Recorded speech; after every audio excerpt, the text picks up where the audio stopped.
Welcome to the NXT Podcast, your home for weekly NXT reviews and insight. The beautiful part of NXT is that when one dream ends, another dream begins. Find all of your NXT news, recaps, and analysis right here. So with that being said, we only have one question for you. Are you ready?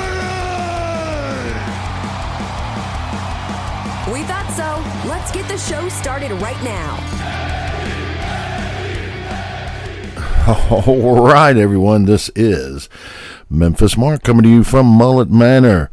We're going to do the NXT review, but this week it is the second week of Gold Rush. And they've really pushed this really well because we had our NXT champion on Monday Night Raw and ends up in a match against, someone that's going to be headlining Money in the Bank, Finn Balor. And he shows himself very well in that match. They did a good build-up. I mean, Seth talks about him a little bit and brings him a little attention when he's in the crowd, and then he gets involved and he gets a match, and he does lose the match, but he loses it valiantly. So, and now we're on over to Gold Rush, and man, they come out. With Corbin's, Baron Corbin's going to roll up in a beautiful Porsche, and they show the guys showing up and everything. But the first actual match is going to be Thea Hale and Tiffany Stratton, because she won the chance to go for the belt. And you know what? Normally I would almost skip over this match. And I've done it a lot in some of the different people that I just don't think I should even try to say something unless I can say something good. But this match was good. This match was good. This is the best I've ever seen Thea Hale. Good storyline, good writing. Dempsey and Gulak show up, so they're going to be involved. But I mean, there were some great moves in here. Freaking Thea does a coffin drop off the top rope. I mean, she has a screw up, does a great cover up. Just everything in this match was good. I'm not going to sit here and say a bad thing about it, because I'm going to say this is a go watch. That's right. They start off with the ladies match with a good go watch, kind of a match. Man, Tiffany, of course, looks great. At one point in time, Gulak gets up, I believe it was, and distracts the ref when Thea throws an arm bar on her, and Tiffany's taps. Ref doesn't see it, of course. And then you have the angle of getting rolled up by Tiffany Stratton. She wins. The Duke comes in because, Drew and Gulak or Gulak and Dempsey are berating her. And he comes in to kind of tell them, hey, y'all screwed up, and they jump him. And what does that lead to? Andre Chase returns, and he looked pretty good coming in. Hey, good match. Go back and watch this, man. Go back. Right after that, they got a Dragunov promo that's again pretty good, man. Nothing bad to say here. Dragunov, of course, in the ring, his in-ring ability is without question, but good promo, good with the stick. Okay. And of course, after that, since you've got the upcoming match, you've got to do some promos with the Gallus brothers and Malik and Blade. And they both do pretty good, good ones. And then before the match, they go back last week, and they've got Dana Brooke on the trainer's table, and I believe the new girl's name was Jordan, which is apparently an ex-gymnast, and they get to talking. And Jordan's career is going to be a fun one to watch, because she's going to take her first advice from Dana Brooke. Okay, there we go. But yeah, then we go into the Gallus brothers and Malik and Blade. Man, and of course Joe Coffey is missing. And Malik and Blade, they won their spot in the to have this match. And about a quarter of the way into the match, you're gonna have Roberto and Garza show up in the Muffet box up there, but the match, here we go. Another must go watch. That's right, I'm saying 2 already, and we've had 2 matches. They had a great game plan for this match. You've got 2 guys that are so fast and so high flying. Then you've got to take one away. Well, they're going to take away the high flying. They're going to, Gallus will get all those on the top rope and get, 80% of them. But you can't take away the speed. And I saw, I believe it was, which one was it? Which one wasn't there? Okay, so I saw Mark Coffey go for a pin and, literally hit the guy and go to drop. And the guy was gone. That's pretty quick, man. I know, you know what I mean. I know how everything works, but I'm going to tell you, you got to be fast. This looked freaking fantastic.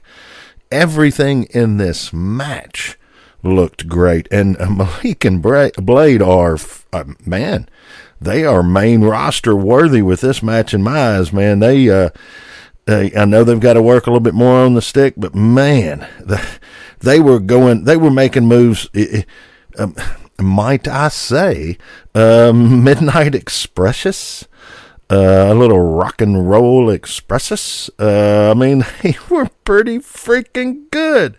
And as Booker always says, the Gallus is good to the last drop. But then. So you got to have an angle in this. We got to have an angle because you don't want Blade and Inofi to look bad after this because this is a freaking great match. And if they would have written it the other way where the titles change hands, it would have been okay. It would have been okay. That it was that caliber. But they're going to give it an angle, which, hey, all right. And what they do is they have Stacks come out. All right, so... he's already snatched up one Coffee brother. You figure he's going for his second cup. But no. Nope. He hits enough. He throws him into the steps, and you hear some of the crowd going, "Why, Stacks? Why?" But, of course, Gallus is going to win this match. And, look. This is, like I said, go back and watch match, if you haven't already seen it, of course. But, man, good timing, good writing, good execution, everything. I didn't see a lot of talking between the guys. It was good. It was freaking good. So 2 matches in a row, good. We got to have something. Sneak it up, don't we? Don't we? Well, they have Ava of Schism. She's tweeting. She's over there tweeting. And she tweets a little come to Jesus meeting. So, and it wasn't bad. They did that. So, and then they go from there to the Metaphor, to Noam Dar and his posse, his crew, his gang. And Mensa, Lash, and Miss Jackson, they're all talking about the future. They don't want to talk about the past. And, not a bad little promo, though. Still, nothing bad. I'm not going to say great, but I'm not going to say bad. That is the key word, not saying, or the key phrase, not saying bad. But after that, you've got the Schism meeting. And Ava, is scripted. as it was, and it sounded scripted. It sounded terrible. I was looking around for a teleprompter. But hey, she learned her lines. She delivered them. They give Rick and Jagger of Dyad. I hadn't done a Dyad one yet. But anyway, Dyad's a little ticked off. They don't think that Mr. Gacy is holding up his end. So they have a few minutes of banter that usually is, I would normally say, blah, blah, blah, blah, blah, blah, blah, blah. But no, pretty good. Good little dialogue. Good little, good little piece. But Gacy stands up for himself, and so they're having words. They're kind of going back, hey, sounded good. And then the Creed brothers and Miss Ivy show up, and they do okay because they didn't give them a lot of lines. But anyway, Gacy somehow turns this whole deal into a old-fashioned loser leave town match from that I used to have here in Memphis quite a bit. It was a big deal. That was a big deal in the Mid-South Coliseum back in the day. So they screwed up.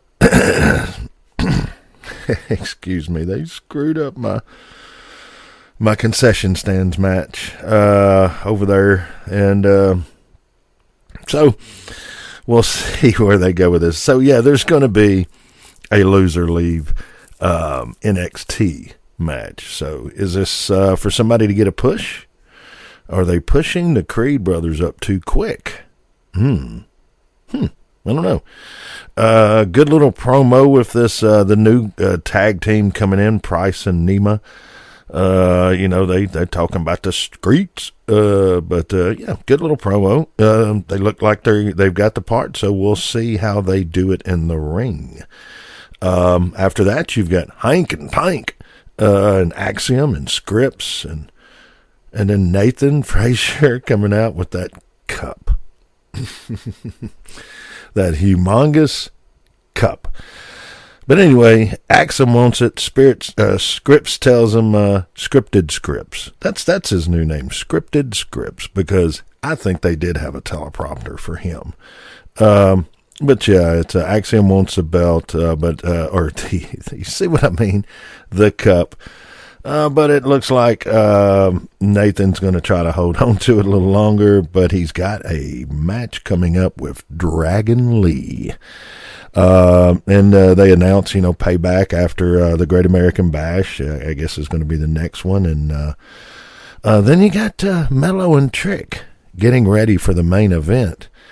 And if you're going to throw a little star power in, how about bringing Rhea Ripley in? And she comes in, says that she is not happy about Mello getting involved in their business. So good little spot. Good little spot. Okay, then we got Dragon Lee and Nathan Frazier coming up in this Heritage Cup Championship match. Okay, and they've got ladies in the corner, Royce and Leon in the corners for each respective person. And okay, Dragon Lee is going to be good, and Nathan Frazier is going to be good. So it's going to take the writing staff or somebody like that or a injury to screw this up.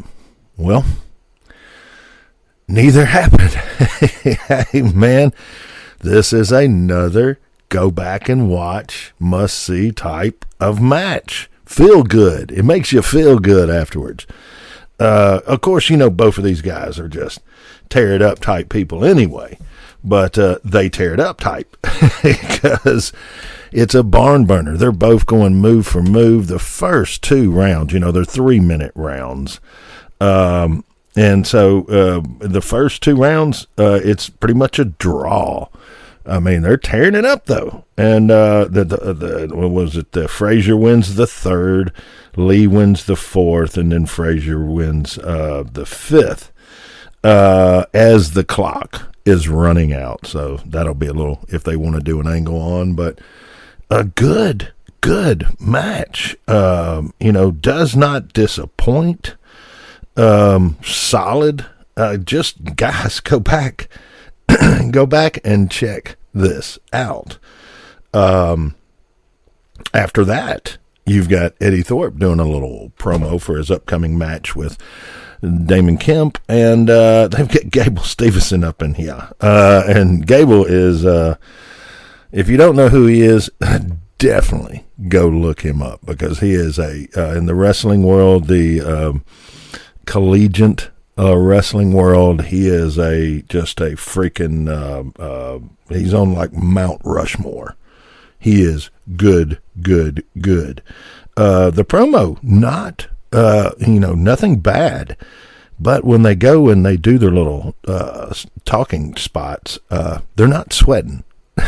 They just got through working out. They sit down and they look fantastic, but they're not sweating. So I don't know, my take on that one. But Gable, just a monster guy. So and Damon Kemp, a good one too. So collegiate wise. So let's see how they convert over to professional wrestling. From here, we've got Mustafa Ali and Wesley and Tyler Bate, of course. And everyone is kind of, how would you say that? commenting on Mustafa's ref skills. So, Tyler wants a rematch. Mr. Ali decides that he'd like to throw his hat in the ring, and he'd like a shot. So Tyler wants to ref. And the main thing was, Ali was saying, hey, I called it both ways. Right down the middle, just both ways. So, okay, we got that. And then let me see. Yes. Mr. Stone is, of course, looking for Von Wagner. And I really hope they go somewhere, because I like Von Wagner. And, hey, Mr. Stone's done okay. I could see this being a good build-up for both of them. But to keep going back to that photo, that doggone photo is going to ruin that boy. It's a quick little spot, I guess, just to keep them up and give everyone else some time. They didn't give them a lot of time on this one. We go straight to Kiana James versus Gigi Dolan. And Kiana is a great worker. Miss James can tear it up. She's got that apparently very expensive purse that carries a lot of stuff. And Gigi looked pretty good. It's just sometimes she just seems a little slow, and her timing is not there. It's just what it is. Miss James was tearing it up. Looked really good. Carried the match. Goes after the purse in the end. So the purse ends up coming in and hurting her, and Gigi gets to take this win. But then Miss James decides that she ain't happy. So if she ain't happy, nobody happy. So she jumps Gigi and puts like, I used to call them like rave party paint on her or something like you would see at the old parties back in the 2000s or whatever. Or never mind, most people don't know what I'm talking about. Okay. All right, so they go from there with their continuing the saga of Tony D. Tony D's in jail. So Joe Coffey goes to see him, and they can't say a lot over the phone because Tony D's in jail. But Joe finally lets him know that, hey, maybe it wasn't the Gallus. Maybe it wasn't Gallus that turned him in. We'll put it that way. Maybe it wasn't. So who could it be? Maybe it was Stax all along. Maybe Stax doesn't want it to be the underboss. Another angle. I like it. So we'll see where that goes. Quick little one with Roxanne and Blair Davenport. Roxanne talking on Twitter. Blair Davenport goes and whoops her. All right, and after that, they have J.C. Jane running her mouth in the locker room about Valkyria, and Valkyria comes in, knocks her upside the head, and then right towards the end, Rhea Ripley makes her second appearance and walks by and says pretty much in a polite way, na na na na na na na na na na na. All right, so after that, let me see. You got a little spot with Ava and Dyad. They're ticked off about the loser leave NXT match, of course. So gives them a chance to vent, and Ava not so bad. Just, I mean, I'm not going to say anything great or good, but I'm just going to say not bad. That's not so bad, is it? Not to be bad. All right, but of course, this is all leading up to Baron Corbin and Carmelo Hayes. Mello. Because Mello don't miss, because him. Baron comes out in his lone wolf gear. So apparently his regular gear was somewhere else, and he had somebody run him over some of his old gear, or either he lost a little weight or something. I don't know. But he came out in his lone wolf stuff. And then, of course, Mello is going to come out with his trademark, the T-shirts. And, of course, Baron's got him a T-shirt up there. So here we go. Good match here. I mean, another good match. Go back and watch. Man, Mello sells some of the best I've seen him sell. All right. There's a big size difference. I mean, if you're looking at this, not being a wrestling fan, and you're just watching for the first time, the size difference, you just see this is going to be a problem. And it's portrayed in this match perfectly. I mean, it's the best that I've seen Baron Corbin in a while. He worked it great. It's just, I mean, he did a big boot to Mello outside, and Mello bounced. It looked, I've seen this stuff live, folks.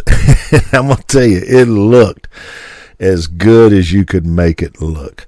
I don't care if that was Jerry and the Briscoe brothers or back in the day, the Funks. That was an old school sell on that. And, and he does, of course, Mello does like a frog splash, which Montez Ford, to me right now, gets more height.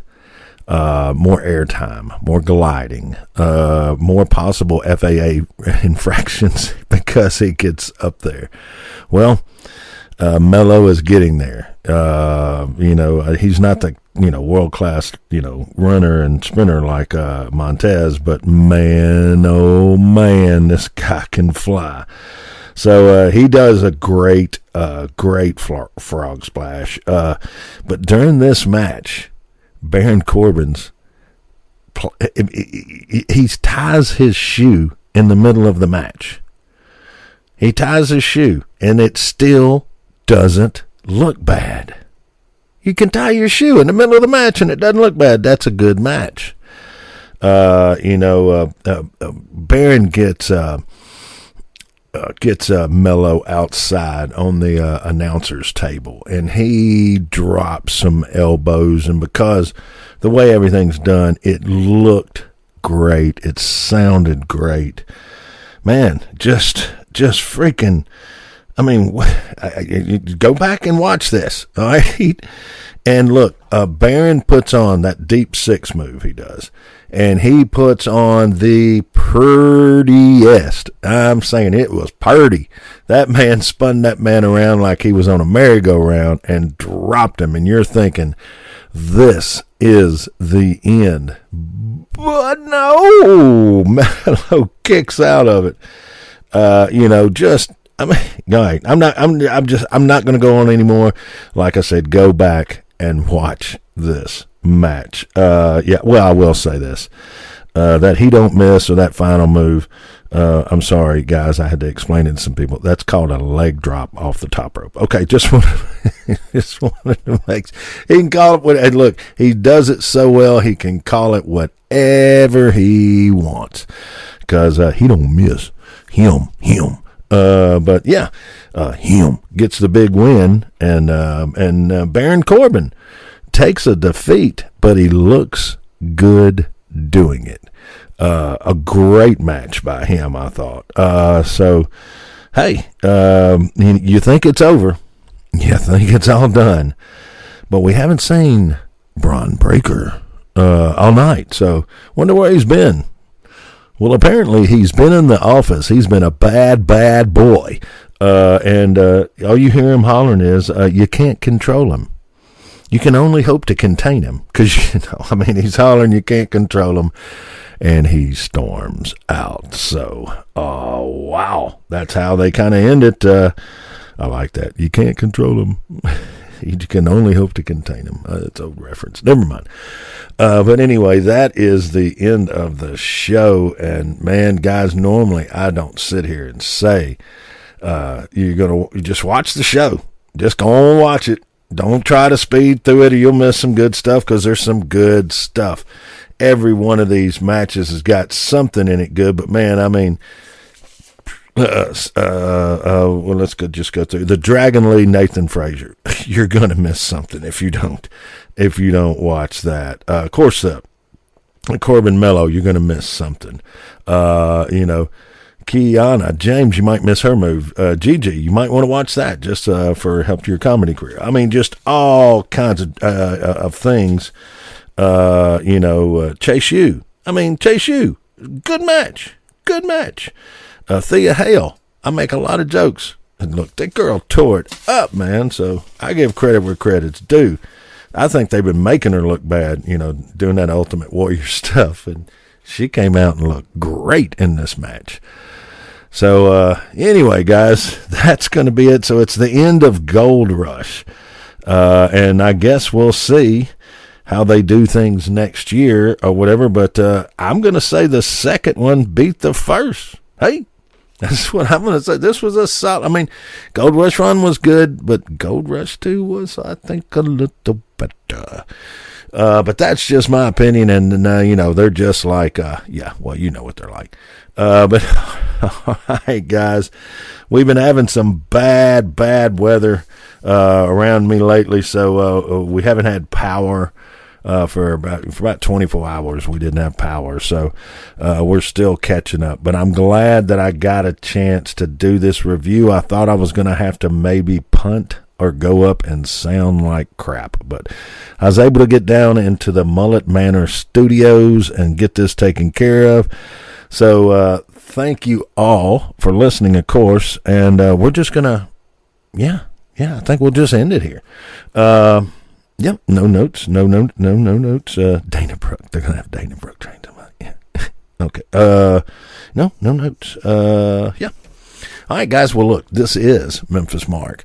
And as always, guys, if you can, rescue, or foster. There's a lot of shelters that are full right now, so help out where you can. And spay and neuter, of course, always.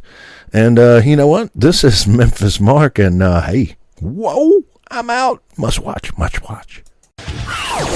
Thanks for listening to the WWE Podcast. Don't forget to subscribe on your favorite podcast app so you don't miss a show, or head to WWEpodcast.com.